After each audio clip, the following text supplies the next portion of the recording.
Next question, Ben, is should I get a high interest savings account? Look, I mean, in simple terms, we are really interested in you making your money work as hard as possible for you.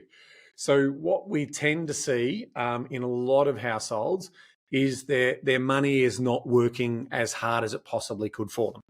And so the first thing you would logically think about is understanding high interest savings accounts versus understanding check accounts versus understanding term deposits and all of the other sort of suite of potential, what we would call very low risks options when it comes to putting your money into a bank and basically seeing the type of return. So what we do see is in the everyday checks accounts and in the standard accounts, we don't get a lot of return on our money that's parked in our bank account.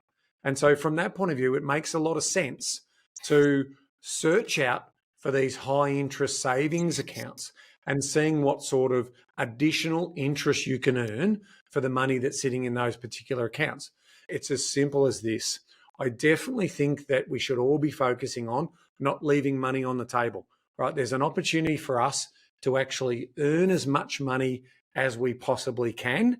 And so I want to make sure that if I don't have a mortgage and I am saving for something, then I would definitely be looking at a high interest savings account, or I'd be looking potentially to also look at money in a term deposit, making sure that, you know, those funds won't be needed for any type of emergency. I think that's the sort of way in which I look at this through those types of lenses. Yeah, well said. I guess it's best for those people.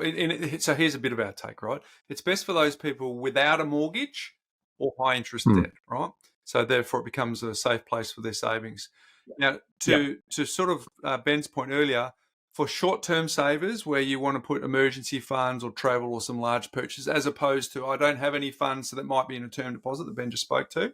And it's also good for people who need some separation from their everyday spending, which helps with their financial discipline. Now, to be clear, our MoneySMARTS program talks about having a high interest savings account if you don't have a mortgage and if you don't have any other high interest debt. So it is actually part of the system that we have architected and designed for people to better manage their money. So a couple of things to look out for. Clearly interest rate, that's, you know, in the name on the box is a high interest savings account. So you want to make sure you're getting the best rate you can get. But on the flip side, you want to make sure it's not being eroded by fees. So ideally no fees, but low fees depending on the net result of the interest. Have a think about liquidity and easy access. To Ben's point before about term deposit, that's often tucked away and harder to get out versus the high interest savings account can be easier. You want to be with a bank that has some form of government guarantee, like the financial claims scheme that underpins the safety of your money. And just look under the bonnet on the terms and the conditions and spend some time going through that so that there's no surprises, Ben. Yeah, I think that, you know, some of the things when you're reading the fine print, they potentially need to have minimum balances retained in there, or there needs to be a certain amount of money that needs to flow into that on a regular basis, which will allow you to get that higher interest rate. And so if you don't follow the fine print and do those things, then you're going to get a lower rate, and it's obviously going to defeat the purpose of having your money work harder for you. So you've just got to do your sums and then look at what are those terms and conditions associated with those high interest savings accounts. But we all know that, you know, these days with internet banking and digital money, accessibility to that money is also quite good. So there's no reason these days why you wouldn't have a high interest savings account as opposed to, say, a classic check or, you know, day-to-day banking account. It always should be those high interest numbers and getting that money out of those standard bank accounts, which effectively don't do very much for you. Because if you shop around enough,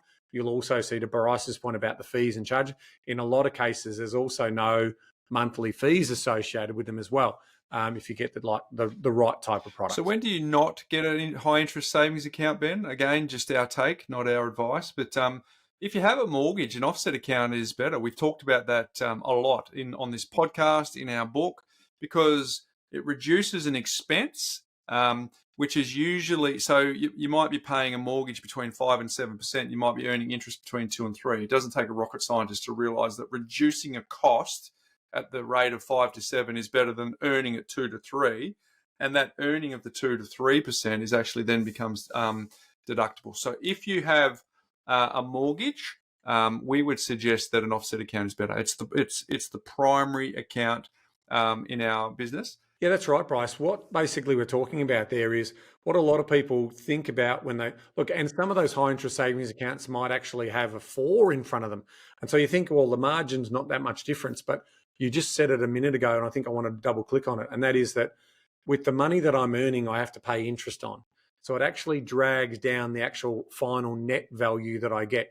Whereas in the offset, effectively, I'm reducing interest cost.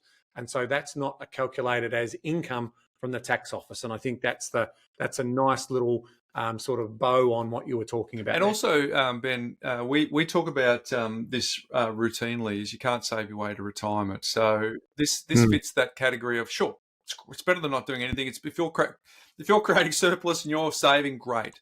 But ideally, you'd want to be investing, right? Looking for long-term growth via property or shares into your super, looking for better returns over time from the high interest savings account. So I guess a couple of things for us for takeaways here. Think about term deposits if you have not an immediate need for your money. If you're debt-free and need a safe option, this is good.